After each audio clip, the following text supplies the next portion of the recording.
ఈరోజు మనము కొలస్సీలు రాసిన పత్రిక 2వ అధ్యాయము 1 నుంచి 5 వచనాలు మనం ధ్యానించబోతున్నాం. కొలస్సీలు రాసిన పత్రిక అపోస్తలుడైన పౌలు గారు 2వ అధ్యాయము 1 నుంచి 5 వచనములు ధ్యానించబోతున్నాం.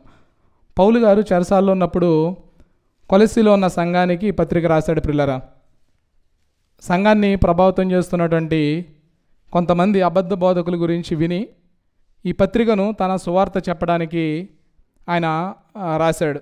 ప్రాముఖ్యంగా ఈ యొక్క 2వ అధ్యాయంలో కొలస్సీలో ఉన్నటువంటి కొలస్సీల వారి కొరకును లవోదికే వారి కొరకును ఆయన ఎంతగా పోరాడుచున్నాడో మనం చూడగలం. ఆయన వేటి కొరకు పోరాడుతున్నాడంటే, అక్కడ ఉన్న వారందరూ కూడా ప్రేమయందు అతకబడాలని, వారు యేసుక్రీస్తుని సంపూర్ణంగా తెలుసుకోవాలని, వాళ్ళ హృదయాల్లో ఆదరణ కలిగి ఉండాలని వాటి కొరకు పోరాడుతున్నాడంట పౌలు గారు. సో నిజమైనటువంటి జ్ఞానానికి ఏకైక మార్గము ప్రభు అయిన యేసుక్రీస్తు వారని చెబుతూ అబద్ధ బోధలు మిమ్మల్ని మోసపరచకుండా ఉండాలని ఈ యొక్క సంగతుల్ని పౌలు గారు ఆ యొక్క సంఘానికి తెలియజేస్తున్నారు. ఒక మంచి ఆరోగ్యకరమైనటువంటి శరీరము, ఆ ఒక ఆరోగ్యకరమైన శరీరానికి ఉండవలసినటువంటి 3 లక్షణాలు నేను చెబుతాను ప్రియులారా, మనము జాగ్రత్తగా విందాం. ఒక ఆరోగ్యకరమైన శరీరానికి 3 లక్షణాలు ఉండాలి. ఈ యొక్క 3 లక్షణాలు ఉంటే ఆ యొక్క శరీరము చాలా బలంగా ఉంటుంది, చాలా పుష్టిగా ఉంటుంది, ఏ చింత లేకుండా ఉంటుంది. దేనినైనా తట్టుకోనేటువంటి ఆ యొక్క శరీరానికి ఈ యొక్క 3 లక్షణాలు ఉండాలి. మొట్టమొదటి లక్షణం ఏంటంటే, శరీరంలో ఉన్నటువంటి ప్రతి అవయవము కూడా ఆరోగ్యంగా ఉండాలి. ఉదాహరణకు కన్ను ఉందనుకోండి, కన్ను ఆరోగ్యంగా ఉండాలి, చెవి ఆరోగ్యంగా ఉండాలి, నా గుండె ఆరోగ్యంగా ఉండాలి. అంటే అర్థం ఏంటంటే, ప్రతి అవయవము అంటే శరీరంలో ఉన్నటువంటి ప్రతి భాగము అని అర్థం చేసుకోవాలి. అంటే ఆరోగ్యంగా కనుక లేదనుకోండి, మంచిగా లేదనుకోండి, శరీరం అంతా బాగున్నా కూడా ఒక భాగం సరిగా లేకపోతే మనము ఆ యొక్క శరీరాన్ని ఆరోగ్యకరమైన శరీరము అని అనలేం మనం. సో ఇది మొదటి లక్షణం. అంటే ఒక మంచి ఆరోగ్యకరమైన శరీరానికి ప్రతి అవయవము కూడా ఆరోగ్యంగా ఉండాలి. సో రెండవ లక్షణం ఏంటంటే, ప్రతి భాగము ఆరోగ్యంగా ఉంటే సరిపోదు. నాకే నేను బాగున్నాను, నాకే నేను సంతోషంగా ఉన్నాను అని అనుకుంటే సరిపోదు. ఇంకోటి ఏంటంటే, ప్రతి భాగము కూడా ఇంకొక భాగంతో అతుకబడి ఉండాలి పిల్లలారా. అంటే అతకబడి అంటే మీకు తెలుసు కదా, అంటే ఒక్కొక్కటి భాగము కూడా వేరువేరై ఉండకూడదు, అవన్నీ కూడా అతకబడి ఉండాలి ఒక్కొక్క భాగంతో. అంటే మనం అర్థం చేసుకోవాల్సింది ఏంటంటే, గుండె మిగిలిన వాటితో కనెక్షన్ అయి ఉండాలి. గుండె కిడ్నీతో కనెక్ట్ అయి ఉండాలి, నా కాలు నా చేయితో కనెక్ట్ అయి ఉండాలి. ఇలా ప్రతి భాగము కూడా మరి ఒక భాగంతో అతకబడి ఉండాలి. సో ఇది ఒకదానికి ఒకటి ఒక భాగానికి ఒకటి తోడుగా ఉండాలి, ఒక భాగాన్ని ఒకటి ప్రేమించాలి, ఒకదానితో ఒకటి కలిసి పని చేయాలి. సో ప్రతి భాగము చేసే పని వేరైనా కూడా, అంటే గుండె చేసే పని గుండె చేస్తుంది, నా చెయ్యి చేసే పని చెయ్యి చేస్తుంది, కానీ అవన్నీ కూడా కలిసి ఉంటున్నాయి. ఇది రెండవ లక్షణం, ఒక మంచి ఆరోగ్యకరమైన శరీరానికి ఉండవలసినటువంటి రెండవ లక్షణం. సో మూడవది లక్షణం ఏంటంటే, ప్రాముఖ్యమైన లక్షణము, శరీరంలో ఉన్న భాగాలన్నీ కూడా కంట్రోల్ చేసేది ఏంటి అంటే, మన మెదడు కంట్రోల్ చేస్తుంది. అంటే అన్ని భాగాలు ఎవరి మాట వింటాయి? అన్ని భాగాలు కూడా ఒకే ఒకరి మాట వింటాయి, అది బ్రెయిన్ మాట. అంటే బ్రెయిన్ ఏది చెబితే అది చేస్తుంది. ఇప్పుడు నా చెయ్యి ఏం చేయాలన్నా, నా కన్ను ఎటు చూడాలన్నా కూడా ఏది నిర్ణయిస్తుంది? నా శరీరంలో నా బ్రెయినే నిర్ణయిస్తుంది. అంటే ఈ 3 లక్షణం ఏంటంటే, ఒకదానితో ఒకటి అతుకబడి ఉండడమే కాదు, కానీ ప్రతి భాగము కూడా మెదడుతో కనెక్ట్ అయి ఉండాలి పిల్లరా. అంటే ప్రతి భాగము కూడా శిరస్సు నుండి ఆజ్ఞ తీసుకోవాలి. కమాండ్ అనేది మన బ్రెయిన్ నుండి రావాలి ప్రతి భాగానికి కూడా. ఒకవేళ చేయి మెదడు యొక్క ఆజ్ఞ తీసుకోలేదనుకోండి, దాన్ని ఏమంటాం మనం? పరాలసిస్ అంటాం. అంటే ఆ భాగము స్పందించదు. మెదడు ఇచ్చినటువంటి ఆజ్ఞ చేయికి ఇచ్చినా కూడా చేయి స్పందించదు, దాన్ని మనం పరాలసిస్ అంటాం. అంటే ఆ భాగము శరీరంలో పాడైపోయింది. కాబట్టి అప్పుడు దాన్ని మనము ఆరోగ్యకరమైన శరీరము అని అనలేం పిల్లరా. అంటే ఎందుకు ఈ విషయాలు మీకు చెబుతున్నానంటే, మనము ఇప్పుడు చూడబోయేటువంటి ఈ కొలస్సీల పత్రికలో ఈ యొక్క 2వ అధ్యాయంలో వచనాలు బట్టి మనము అర్థం చేసుకోగలం.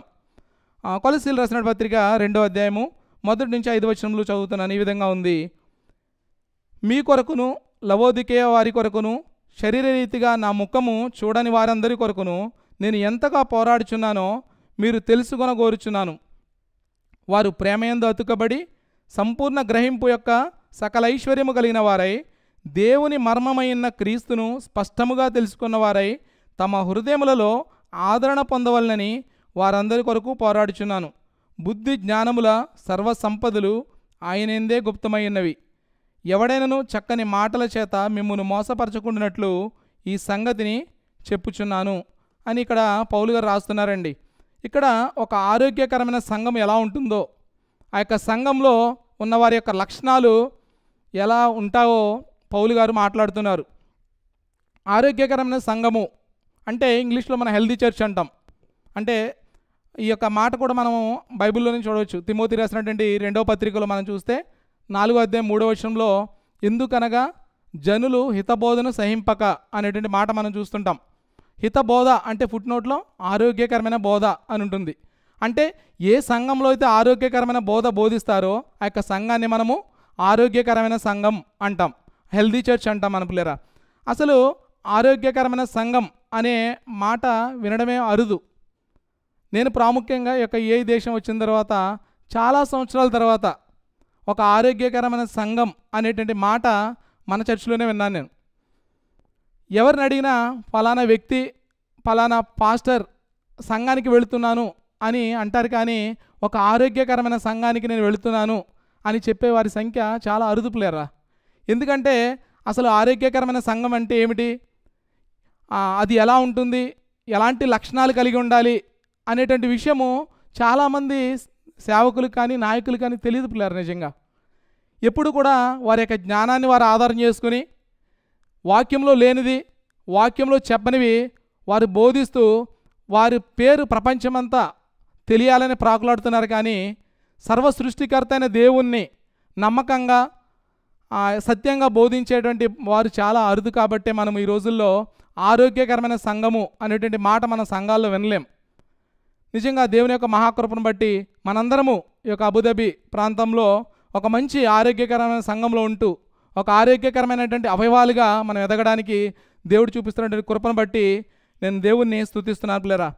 నిజముగా మన యొక్క సంఘంలో ప్రతి వారము చెప్పేటువంటి ప్రసంగాల్లో మనం చూస్తే ఆరోగ్యకరమైనటువంటి సంఘము, నిజమైనటువంటి విశ్వాసుల యొక్క లక్షణాలు, దేవుని యొక్క గుణ లక్షణాలు, మానవుని యొక్క స్థితి, అలానే పాపం యొక్క తీవ్రత, సంఘ సభ్యుని యొక్క బాధ్యతలు, సంఘ నాయకుల యొక్క లక్షణాలు వారి యొక్క బాధ్యతలు, సంఘ పరిచారకుల యొక్క లక్షణాలు వారి యొక్క బాధ్యతలు, ఇలా చాలా విషయాలు మనం వింటున్నాం సంఘంలో. అలాగనే ప్రాముఖ్యంగా మన యొక్క సంఘంలో ఒక పుస్తకాన్ని తీసుకుని ప్రతి వారము కూడా బోధిస్తున్నారు, ఒక పుస్తకం తర్వాత మరి ఒక పుస్తకాన్ని. సో ఇవన్నీ కూడా ఒక ఆరోగ్యకరమైన సంఘంలో ఉండేటువంటి బోధ పిల్లరా. ఇవి మనం బాగా అర్థం చేసుకోవాలి. మీలో చాలామంది చాలా సంఘాలకి వెళ్ళి ఉండవచ్చు. నేను అడిగే ప్రశ్న ఏంటంటే, మీరు వెళ్ళిన సంఘము ఆరోగ్యకరమైన సంఘమని ఎలా తెలుస్తుంది మీకు? ఒకవేళ ఇక్కడ అబుదాబిలో ఉన్నా లేకపోతే మళ్ళీ తిరిగి మనము ఇండియా దేశం వెళ్ళినా కూడా మనం వెళ్ళేటువంటి సంఘము ఇది ఆరోగ్యకరమైన సంఘము అని మనకు ఎలా తెలుస్తుంది? 2, ఆ యొక్క సంఘములో ఉన్న వారందరూ ఆరోగ్యంగా ఉన్నారని మీకు ఎలా తెలుస్తుంది? మనం వెళ్ళే సంఘాలన్నీ కూడా ఆరోగ్యంగా ఉన్నాయా మనకి ఎలా తెలుస్తుంది పిల్లరా? ఇప్పుడు మనం చూడబోయేటువంటి వాక్యంలో అసలు ఆరోగ్యకరమైనటువంటి సంఘంలో ఉన్నటువంటి విశ్వాసులకి ఉండవలసిన ప్రాముఖ్యమైన కొన్ని లక్షణాలు మనం చూడబోతున్నాం. నేను ఎంతవరకు శరీరం గురించి ఎందుకు చెప్పానంటే, దేవుని యొక్క వాక్యము శరీరంతో పోల్చబడింది సంఘాన్ని. మనము చాలాసార్లు దేవుని యొక్క వాక్యము మనం కొలసీలు రాసినటువంటి పత్రికలోనే మనము చాలాసార్లు చూడవచ్చు. మొదటి అధ్యాయం 18వ వచనంలో ఈ విధంగా ఉంది, సంఘము అనే శరీరమునకు ఆయనే శిరస్సు. సంఘము శరీరం అంట, శిరస్సు ప్రభు అయిన యేసుక్రీస్తు వారంట. అంటే దేంతో పోల్చాడు ఇక్కడ? దేంతో పోల్చాడంటే, ఒక శరీరము శిరస్సు మనిషికి ఎట్లా అయితే ఉంటుందో అలాగనే సంఘానికి క్రీస్తుకు ఉన్నటువంటి సంబంధం. అంటే సంఘము శరీరం అంట, ఆయన శిరస్సు అని ఇక్కడ వాక్యంలో పోల్చడం జరిగింది పిల్లరా. అంటే ఇప్పుడు ఆరోగ్యకరమైన సంఘంలో ఎలా ఉంటుందంటే, మనం ఈ యొక్క 3 లక్షణాలు ఈ యొక్క వచన భాగాల నుంచి మనం చూడబోతున్నాం.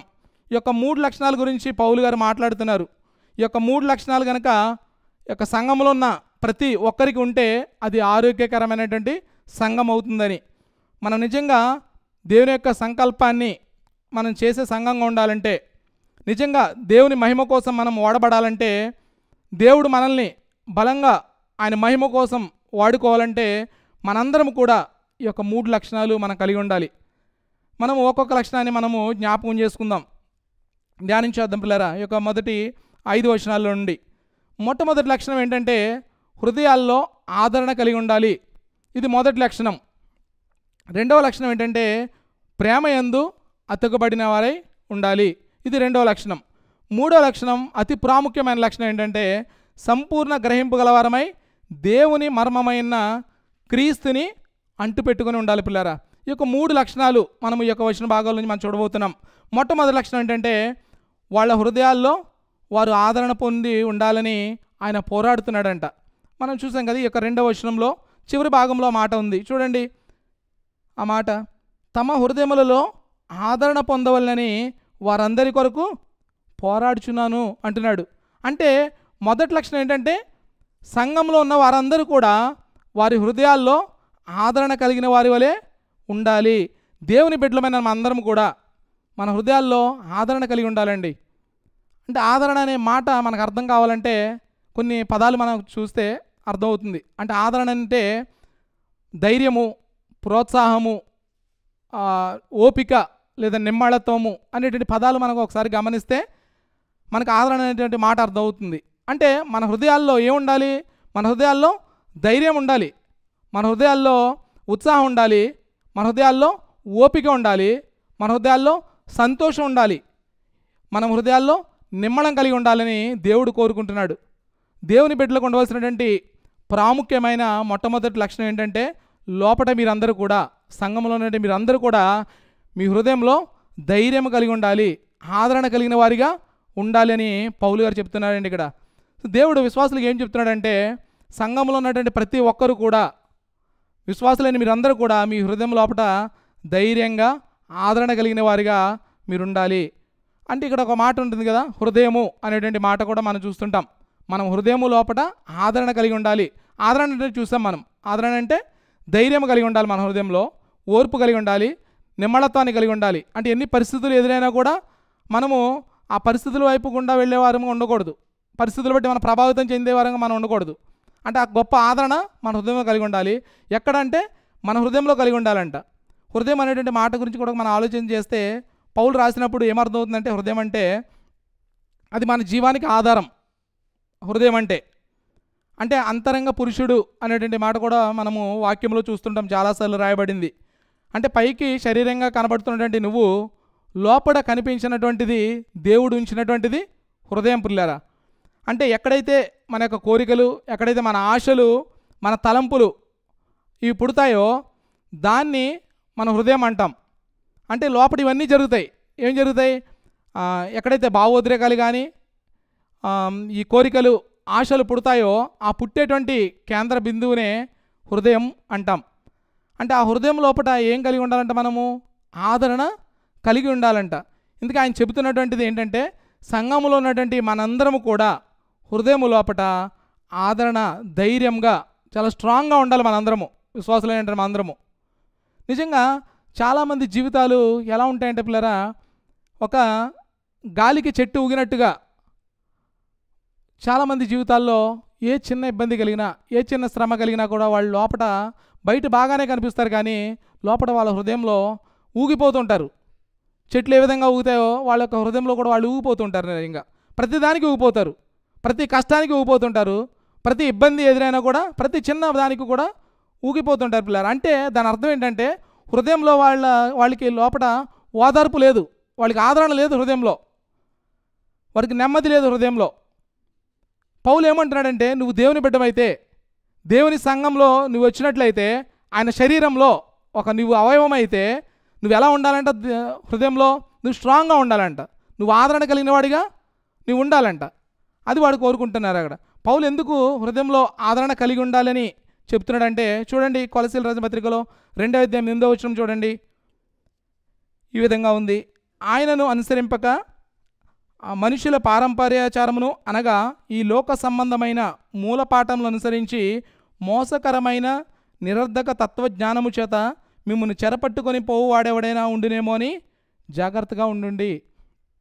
అంటే ఈ లోక సంబంధమైన మూలపాఠములను అనుసరించి మోసకరమైన నిరర్ధక తత్వజ్ఞానము చేత మిమ్మల్ని చెరపట్టుకొని పోవు వారు ఉంటారు కాబట్టి మీరు ఎలా ఉండాలంట? మీ హృదయాల్లో మీరు ఆదరణ కలిగిన వారిగా ఉండాలి. మిమ్మల్ని మోసపరిచేవారు చాలామంది ఉన్నారు ఈ లోకంలో. ఈ అబద్ధ బోధలు, ఈ లోక తత్వపు జ్ఞానము చేత మిమ్మల్ని చెరపట్టుకునే పోవారు చాలామంది ఉన్నారు. కాబట్టి మీరు మీ హృదయం లోపల మీరు స్ట్రాంగ్గా ఉండండి, మీరు ఆదరణ కలిగి ఉండండి అని పౌలు చెబుతూ ఈ యొక్క మాటలు రాస్తున్నాడు. పిల్లరా, నిజంగా మనకి ఆదరణ కలిగి చేసేది కూడా ఈ లోకం మనకు ఆదరణ కలిగి చేయదు. దేవుని యొక్క వాక్యమే మనకి ఆదరణ కలిగి చేస్తుంది.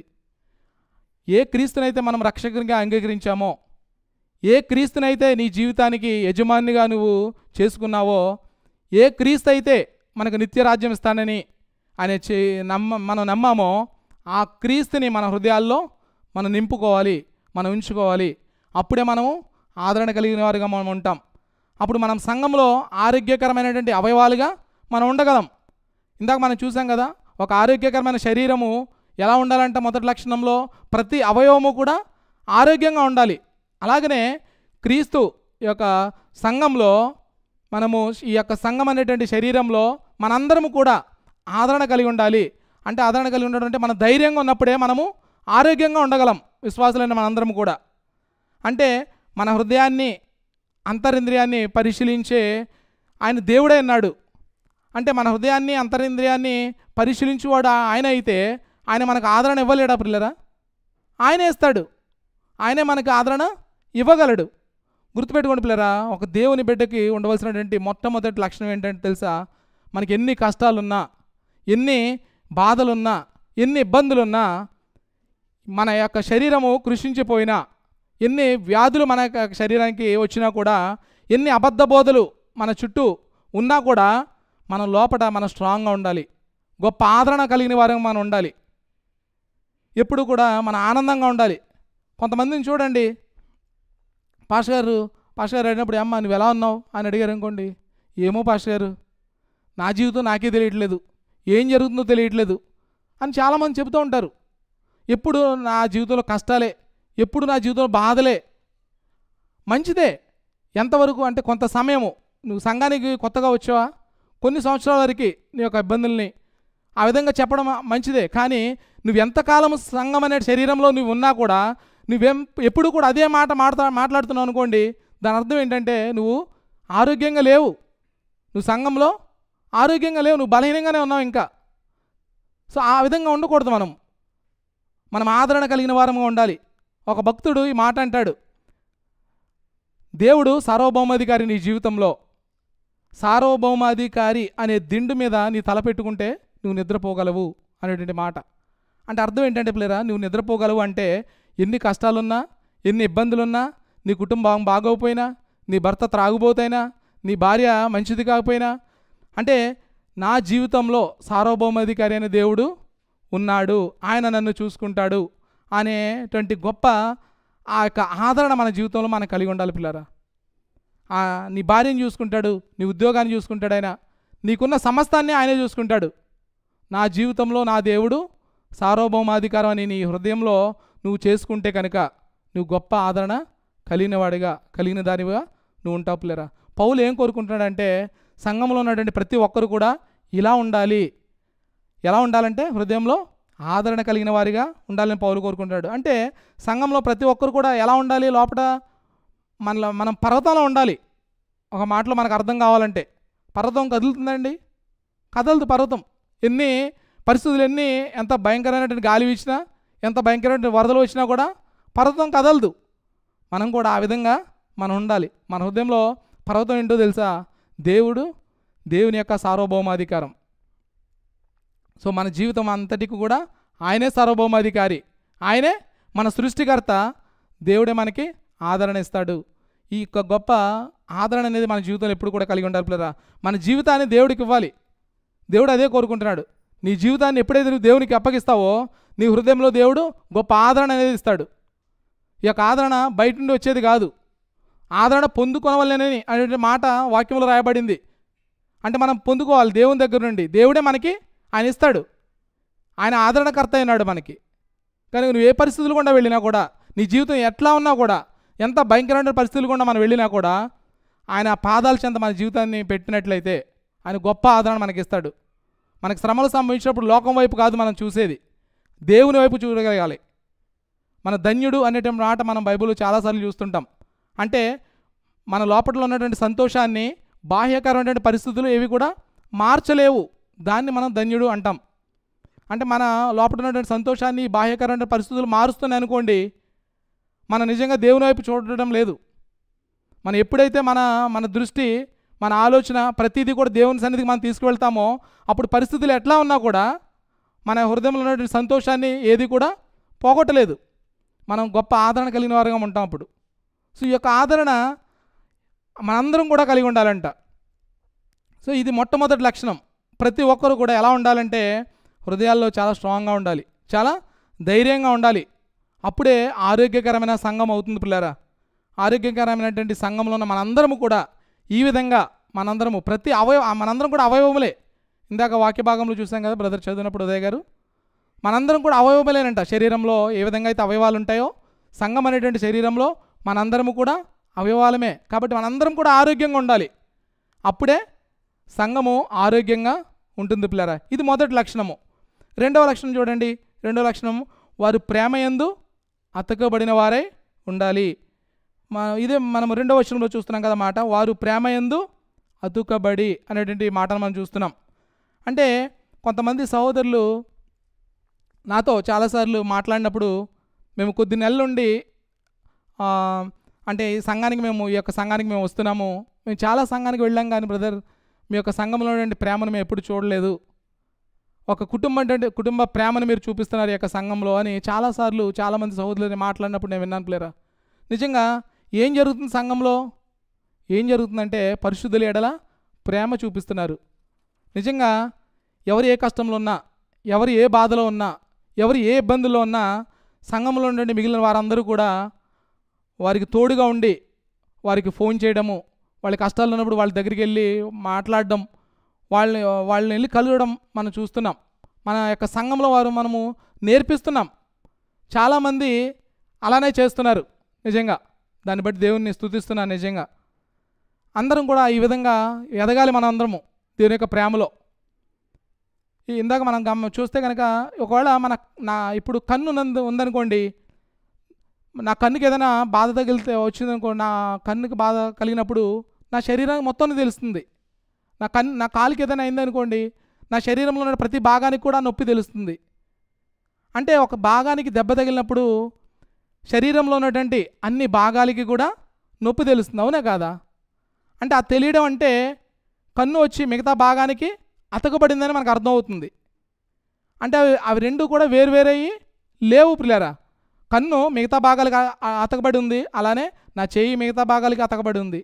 అంటే ఆ విధంగానే రెండవ లక్షణం ఏంటంటే, మనందరము సంఘంలో ఉండే మనందరము కూడా హృదయం లోపల ఆదరణ, ధైర్యం కలిగి ఉండడం మాత్రమే కాదు, కానీ పరిశుద్ధులతో అతకబడడం అనేది మనం కలిగి ఉండాలి. ప్రేమయందు అతకబడడం అనేది కలిగి ఉండాలి. అతకబడడం అనే మాట మనం చూస్తే కనుక వాక్యంలో చూడండి, కొలస్సీయులకు రాసిన పత్రిక 2వ అధ్యాయము 18-19 ఈ విధంగా ఉంది. అతి వినయాసక్తుడై దేవదూత ఆరాధన యందు ఇచ్చగలిగి తాను చూచిన వాటిని గూర్చి గొప్పగా చెప్పుకొనుచు తన శరీర సంబంధమైన మనసు వలన ఊరకొప్పొంగుచు శిరస్సును హత్తుకొనని వాడెవడును మీ బహుమానమును అపహరింపనీయకుడి. ఆ శిరస్సు మూలముగా సర్వ శరీరము కీళ్ల చేతను నరముల చేతను పోషింపబడి అతుకబడినదై దేవుని వలన కలుగు వృద్ధితో అభివృద్ధి పొందుచున్నది. అంటే అర్థం ఏంటి? నువ్వు ప్రభు అయిన యేసుక్రీస్తుని హత్తుకోకుండా నిన్ను ఎవరైనా బయటకు లాక్కు వెళ్ళిపోతారేమో, నిన్ను అబద్ధ బోధల వైపు లాక్కు వెళ్ళిపోతారేమో, వాళ్ళతో నువ్వు జాగ్రత్తగా ఉండండి అని పౌలు గారు ఇక్కడ చెబుతూ ఒక మాట అంటున్నాడు ఆయన 19వ వచనంలో. ఆ శిరస్సు మూలముగా సర్వ శరీరము కీళ్ల చేతను నరముల చేతను పోషింపబడినదై అతికబడినదై దేవుని వలన కలుగు వృద్ధితో అభివృద్ధి పొందుచున్నది. ఇక్కడ అతకబడినదై అనే మాట చూడండి. అంటే ఎలా అయితే శిరస్సు శరీరం మొత్తము కూడా నరాల చేత కీళ్ల చేత శరీరం అంతటి అతకబడిందో, మనం ఏం అర్థం చేసుకోవాలంటే ఇక్కడ నరాలకు బదులుగా కీళ్ళకు బదులుగా ప్రేమ మనల్ని ఒకరితో ఒకరిని అతకబడి చేస్తుందంట. అంటే శరీరంలో భాగాలన్నీ ఎవరు అతుకుతున్నారు? ఇక్కడ నరాలు కీళ్ళు అతుకుతున్నాయి. మరి సంఘంలో ఎవరు అతకాలి అంటే ఇక్కడ నరాలు కీళ్ళు కాదు కానీ ప్రేమ అతుకుతుందంట సంఘంలో. సో మనందరినీ కూడా ఒక శరీరంగా చేస్తుందంట. ఆ ప్రేమ చేత మనం అతకబడాలని పౌలు సెలవిస్తున్నాడండి. మనం చూస్తే ఎఫెసీయులకు రాసిన పత్రిక 4:16 ఈ విధంగా ఈ మాట ఉంది. ఆయన శిరస్సు అయినాడు, ఆయన నుండి సర్వ శరీరము చక్కగా అమర్చబడి తనలో నుండి ప్రతి అవయవము తన పరిమాణము చొప్పున పనిచేయుచుండగా ప్రతి కీలు వలన కలిగిన బలము చేత అతుకబడి ప్రేమయందు తనకు క్షేమాభివృద్ధి కలిగినట్లు శరీరములకు అభివృద్ధి కలిగజేసుకొనిచున్నది. ఇక్కడ కూడా మనం అతకబడినటువంటి అనేటువంటి మాట మనం చూస్తున్నాం. అంటే శరీరము ఎలాగైతే తల శిరస్సుతో పాటు మిగిలిన భాగాలన్నితో అతుకబడిందో పరిశుద్ధులమైన మనందరము కూడా సంఘములో ఉన్న మనందరము ఒకరితో ఒకరు అతకబడి ఉండాలంటే పిల్లరా. మనము అదే కొలసీయులకు రాసిన పత్రిక 3:14 కూడా మాట ఉంటుంది. వీటన్నిటికీ పైన పరిపూర్ణతకు అనుబంధమైన ప్రేమను ధరించుకునుడి అనే మాట మనం చూస్తాం. అంటే పౌలు గారు చెప్పాలనుకున్నది ఏంటంటే ఒకరితోనొకరు ప్రేమతో ఉండండి, ప్రేమతో కలిసి ఉండాలి. మనందరం కూడా ఒక శరీరంలోనికి మనం పిలువబడ్డాం, ఒక శరీరంలో మనం వచ్చాం. శరీరములు ఎలా అయితే ఈ యొక్క నరాలు కీళ్ళు కలిసి పనిచేస్తాయో అతకబడి ఉంటాయో మనందరం కూడా ఒకరితోనొకరు ప్రేమతో అతకబడి పని చేయాలని పౌలు చెప్తున్నాడండి సంఘంలో. అంటే మనందరం కూడా ఒక శరీరం కాబట్టి ఒకరి ఆపదలో ఒకరి ఇబ్బందుల్లో ఒకరు మనము కలిసి పనిచేస్తేనే దేవుని యొక్క చిత్తాన్ని మనము చేస్తాం, దేవుని యొక్క సంకల్పాన్ని మనం నెరవేర్చగలుగుతాం. పిల్లరా, పరిశుద్ధులందరికీ ఉండవలసిన రెండవ లక్షణం ఏంటంటే ఒకరి పట్ల ఒకరు ప్రేమ కలిగి ఉండాలి. ఇది మన కుటుంబం, ఇది ఆయన శరీరం, క్రీస్తు శరీరం. స్వరక్తం ఇచ్చి కొనుక్కున్నాడండి మనందరం కూడా ఆయన బిడ్డలం. పిల్లరా, మనందరము ఎక్కడో మనం చీకట్లో తిరుగుతున్నటువంటి మనందరినీ ఆయన వెతికాడు. మనం తప్పిపోయినటువంటి మన గొర్రెల మనందరం కూడా ఆయన వెతికి పట్టుకున్నాడు. ఆయన పట్టుకుని ఏం చేశాడు? ఆయన రక్తంతో కడిగి ఆయన శరీరంలోకి మనల్ని ఆయన పిలుచుకున్నాడు, ఆయన తెచ్చుకున్నాడు. కాబట్టే మనందరం ఎలా జీవించాలంట? ఒకరినొకరు ప్రేమిస్తూ జీవించాలంట. సంఘం మధ్యలో పరిశుద్ధుల మధ్యలో ప్రేమ లేకపోతే అది ఆరోగ్యకరమైనటువంటి సంఘము కాదు పిల్లరా. పరిశుద్ధుల మధ్యలో ప్రేమ చేత మనము అతకబడాలి, దానిలో ప్రతిరోజు కూడా మనం ఎదగాలి నిజంగా. అంతేగాని పాస్టర్ గారు నేను వాళ్ళ ఇంటికి వెళ్ళను, నేను వాళ్ళతో మాట్లాడను, నేను అసలు ఆమెతో అయితే నేను కలిసే పని చేయను, నేను అతనితో అయితే నేను అసలు వెళ్ళను అని మనం అంటున్నాం అనుకోండి, దాని అర్థం ఏంటంటే మనం అతకబడలేదు సంఘంలో. చాలా సంఘాల్లో విశ్వాసులు సంవత్సరాల తరబడి వస్తుంటారు, కానీ వాళ్ళ పక్కన ఉన్నటువంటి సహోదరుల యొక్క పేరు కూడా వాళ్ళకి తెలియనటువంటి పరిస్థితుల్లో ఉంటుంటారు పిల్లరా. మనం అలా ఉండకూడదు. మనందరం కూడా సంఘంలో మనందరం కూడా ఒక శరీరమే అని మనం అర్థం చేసుకోవాలి. కాబట్టి నిజంగా పిల్లరా, మనం ప్రేమ యందు మనం అతకబడాలి. అంటే మనం ప్రేమ యందు అతకబడాలంటే నిజంగా చాలా త్యాగం చేయాలి. మనం చదివితే చాలా ఈజీగా ఉంటుంది. ప్రేమ యందు మనం అతకబడాలి అంటే అవును కదా, ప్రేమ యందు అతకబడితే మంచిది అని అనుకుంటాం. కానీ ఆ ప్రేమ యందు అతకబడాలంటే మనం చాలా త్యాగం చేయాలి. నిజంగా మన సమయాన్ని త్యాగం చేయాలి, మన ధనాన్ని మనము త్యాగం చేయాలి, మన ఇష్టాలని కూడా త్యాగం చేయాలి, మన ప్రాధాన్యతలు త్యాగం చేయాలి. మనం త్యాగం చేస్తేనే సంఘంలో మనం ఇతరుల పట్ల మనం ఒక గొప్ప ప్రేమతో అతకబడిన వారమై ఉండగలం పిల్లరా. నిజంగా సంఘం అనేటువంటి శరీరంలో మనందరం కూడా భాగాలమే. ఒక ఆయన కన్ను అయితే ఒక ఆయన చెయ్యి, ఒక ఆయన కాలు అయితే ఒక ఆయన గుండె, ఒక ఆయన కిడ్నీ అయితే ఒక ఆయన వేరే ఏదైనా చెవి. ఈ విధంగా మనందరం కూడా సంఘంలో ప్రతి ఒక్కరము కూడా అవయవములే. కాబట్టి ప్రతి అవయవములైన మనందరం కూడా ఒకరితోనొకరు అతకబడినట్లయితేనే మనము కలిసి పని చేయగలం. దాన్నే మనం ఆరోగ్యకరమైనటువంటి సంఘము అని అంటాం. అలా కనుక ఏ సంఘం అయితే చేస్తుందో ఆ సంఘాన్ని ఆరోగ్యకరమైన సంఘము అని అంటాం. అది ఆరోగ్యకరమైన సంఘము ఒకటి దేవుడు వారిని వాడుకుంటాడు పిల్లలు. నిజంగా చాలా గొప్పగా వాడుకుంటాడు ఆ సంఘాన్ని. ఏ సంఘం అయితే ఒక శరీరంగా కలిసి పనిచేస్తుందో, అందరూ కలిసి ప్రేమతో ఒకరి పట్ల ఒకరు ప్రేమ కలిగి ఉండి పనిచేస్తారో దేవుడు వారిని వాడుకుంటాడండి. ఎంతవరకు వాడుకుంటాడంటే మన యొక్క శిరస్సు మామూలు వ్యక్తిది కాదు. మనము ఇప్పుడు 3వ పాయింట్లో మనం చూడబోతున్నాం. ఒక శరీరంగా కలిసి మనము ప్రేమతో ఒకరినొకరు అతకబడి మనం కలిసి పనిచేస్తే దేవుడు గొప్పగా మనల్ని వాడుకుంటాడు. మనం 3వ పాయింట్లో ఆ యొక్క చూడబోతున్నాం పిల్లరా. సో మొదటి పాయింట్ మనం చూసాం కదా, హృదయాల్లో మనం ఆదరణ కలిగి ఉండాలి. సంఘంలో ఉన్నటువంటి మన విశ్వాసులన్న మనందరం కూడా ఆరోగ్యంగా హృదయం లోపల ఆదరణ కలిగి ఉండాలి. అలానే రెండవది చూసాం, హృదయంలో ఆదరణ కలిగి ఉండడం మాత్రమే కాదు కానీ ప్రేమ యందు మనం అతకబడాలని. అంటే మనం ఒక్కరం బలంగా ఉంటే సరిపోదు, కానీ నువ్వు బ్రతికేది వేరే వాళ్ళ కోసం. నేను బ్రతికేది నా కోసం కాదు, నేను బ్రతికేది వేరే వాళ్ళ కోసం. వేరే వాళ్ళతో ప్రేమతో అతుకబడి ఒక శరీరంగా పనిచేయాలి అనేటువంటి విషయాన్ని మనం చూసాం. ఇప్పుడు 3వ లక్షణం మనం చూడబోతున్నాం, చాలా ప్రాముఖ్యమైనది. 3వ లక్షణం చూడండి, అదే 2వ వచనంలో ఈ విధంగా ఉంది. సంపూర్ణ గ్రహింపు యొక్క సకల ఐశ్వర్యము కలిగిన వారై దేవుని మర్మమైన క్రీస్తును స్పష్టంగా తెలుసుకున్నవారై అనేటువంటి మాట మనం చూస్తాం. చాలా ప్రాముఖ్యమైనది పిల్లరా. సంపూర్ణ గ్రహింపు గలవారై దేవుని మర్మమైన క్రీస్తుని అంటుపెట్టుకొని ఉండాలి మనం. మొదటి 2 లక్షణాలు ఉంటే మనకు సరిపోదు. మూడోది ఏంటంటే మనము శిరస్సును హత్తుకొని ఉండాలి. మరి ఆ శిరస్సు ఎవరు? శిరస్సు ఎవరు చూసాం కదా, కొలసీలు రాసిన పత్రిక 1వ అధ్యాయం 18వ వచనంలో చూడండి, ఈ విధంగా ఉంది. సంఘము అన్న శరీరమునకు ఆయనే శిరస్సు, ఆయన అన్నిటిలో ప్రాముఖ్యము కలిగిన నిమిత్తము ఆయన ఆది అయుండి మృతుల్లో నుండి లేచుటలో ఆది సంభూతుడాయను. సంఘం అనే శరీరానికి ఆయనే శిరస్సు పిల్లరా. కన్ను ఆరోగ్యంగా ఉండి కిడ్నీని ప్రేమిస్తే సరిపోదు. కన్ను వినాల్సింది ఎవరి మాట? బ్రెయిన్ మాట వినాలి. ఇందాక మనం చూసాం కదా, ఆరోగ్యకరమైన శరీరంలో 3వ లక్షణం చూసాం. ప్రతి భాగము కూడా ఆరోగ్యంగా ఉంటూ ఇతర భాగాలతో అతుకుబడి ఉండాలి. ఇతర భాగాలతో అతుకుబడి ఉండడమే కాదు కానీ మూడవది శిరస్సుతో కనెక్ట్ అయి ఉండాలని మనం చూసాం. అలానే నిజంగా కిడ్నీ మాట ఎవరు వినాలంటే బ్రెయిన్ మాట వినాలి. అవి ఆరోగ్యంగానే ఉండాలి, ఆరోగ్యంగా ఉంటూ ఇతర భాగాలతో అతుకుబడి ఉండాలి. ఇతర భాగాలతో అతుకుబడి ఎవరి మాట వినాలి? ఇవన్నీ కలిసి అంటే శిరస్సు మాట వినాలి. కాబట్టి మనందరం కూడా ఒకరినొకరు ప్రేమించుకుంటూ ఎవరి పనులు వాళ్ళు చేయాలంటే ఎవరి మాట మనం వినాలి? శిరస్సు మాట వినాలి మనం. మనకు శిరస్సు ఎవరు? ప్రభు అయిన యేసుక్రీస్తు వారు. ఆయన మాట వినాలి మనందరం. ఇది 3వ లక్షణం పిల్లరా. కొలసీలు రాసిన పత్రిక 2వ అధ్యాయం మనం చదివాం కదా, 2వ వచనంలో సంపూర్ణ గ్రహింపు యొక్క సకల ఐశ్వర్యము కలిగిన వారై దేవుని మర్మమైన క్రీస్తును స్పష్టంగా తెలుసుకున్నవారై. అంటే మనకు సంపూర్ణమైన గ్రహింపు కావాలంట.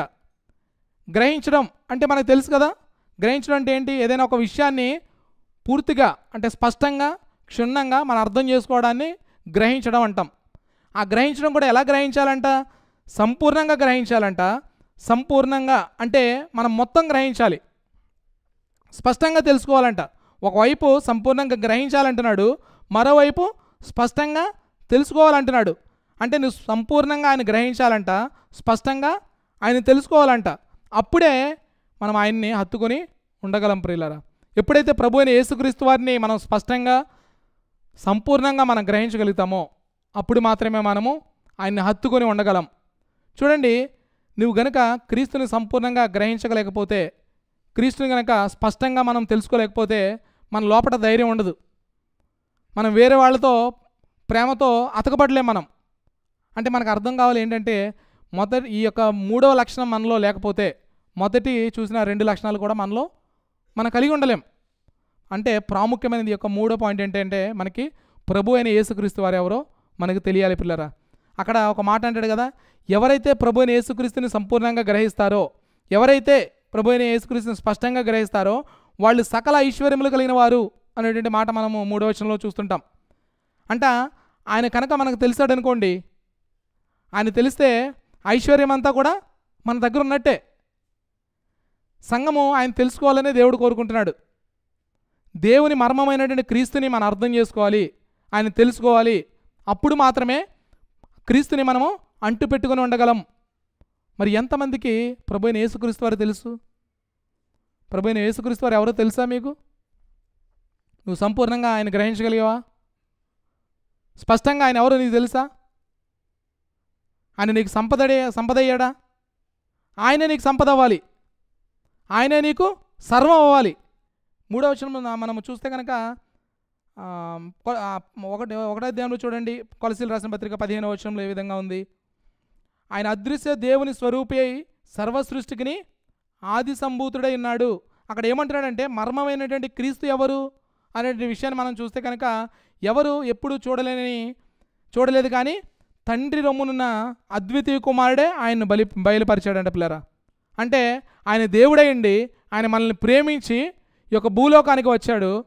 ప్రతి ఒక్కరు కూడా దేవుని యొక్క గురించినటువంటి సంపూర్ణటువంటి జ్ఞానాన్ని కలిగిన వారై, సకల గ్రహింపు కలిగిన వారై మనం ఉండాలని ఆయన భూలోకానికి వచ్చాడంట పిల్లరా.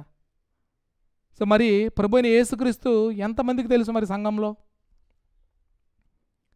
గంటలు మనము షాపింగ్కి చాలా వెచ్చిస్తుంటాం, గంటలు మనము మొబైల్లో కూర్చుంటాం,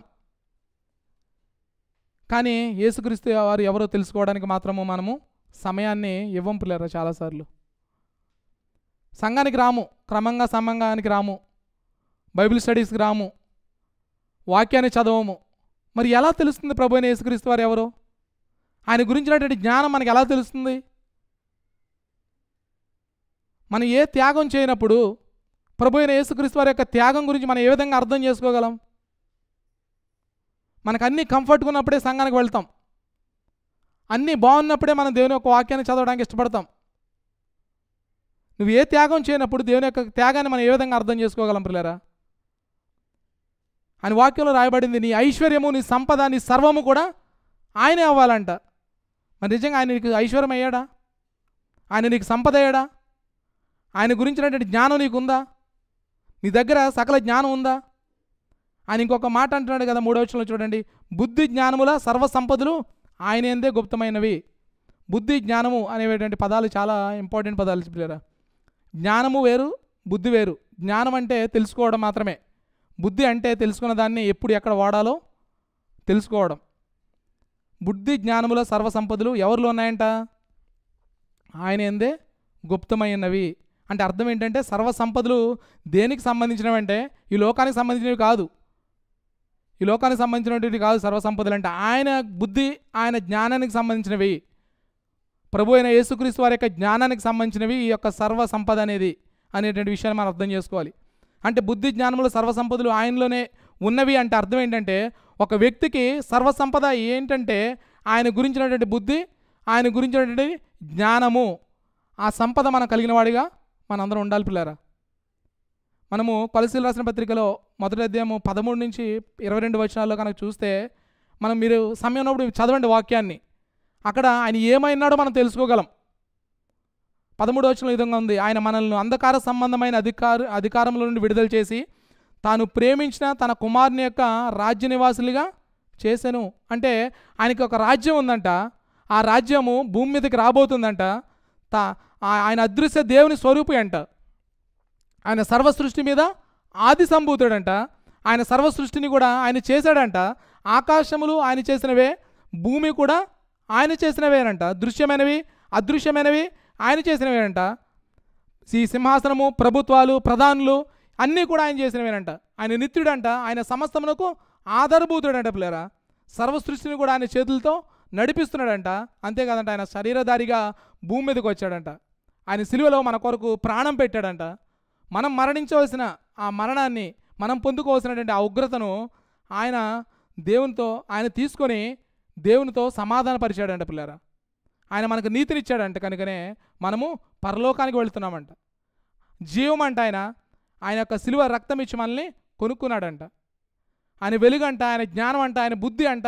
ఈ వచ్చిన భాగంలో మనం చూస్తే ఆయన ఐశ్వర్యం అంట, ఆయన వివేకం అంట, ఆయన రాజు అంట, ఆయన యాజకుడు, ఆయన దేవుడు.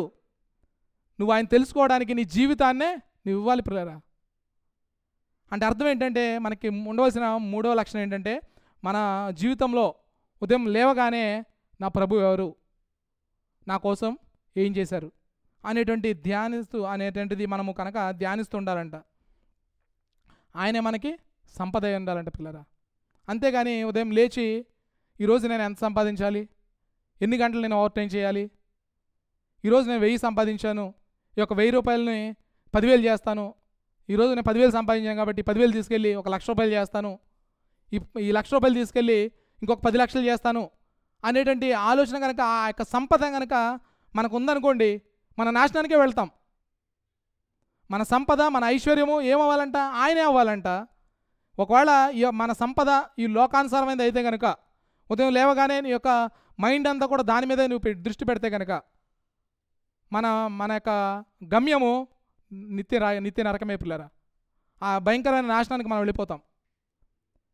ఎవరైనా మన బంధువులు మనల్ని ఏం సంపాదించావు అని అడిగినప్పుడు ఒక దేవుని బిడ్డ ఇచ్చేటువంటి సమాధానం ఎలా ఉంటుందంటే పిల్లరా, ప్రభు అయిన యేసుక్రీస్తు వారే నా సంపద, ఆయన కొరకు నేను బ్రతుకుతున్నాను, భూమి మీద ఏమున్నా లేకపోయినా ఆయన నాకు దేవుడే అన్నాడు, ఆయనే నా సంపద, ఆయన గురించి నేను తెలుసుకుంటాను, ఆయన గురించినటువంటి జ్ఞానము, ఆయన గురించినటువంటి బుద్ధి నాకుంటే చాలు అనేటువంటి సమాధానాన్ని మనం ఇవ్వగలగాలి.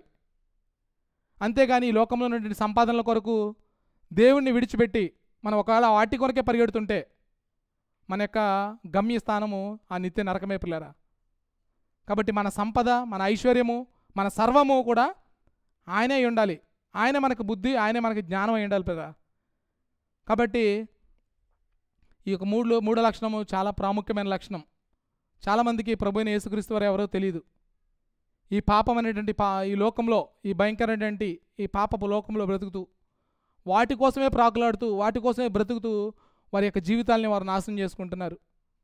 దేవుని కృప వలన మనము ఆ ప్రభు అయిన యేసుక్రీస్తు వారు మనం తెలుసుకుని రక్షింపబడి ఆయన యొక్క స్వరక్తమిచ్చి కొనబడినటువంటి సంఘంలో ఒక అవయవాలుగా మనము ఉన్నామంటే దేవుని యొక్క కృప.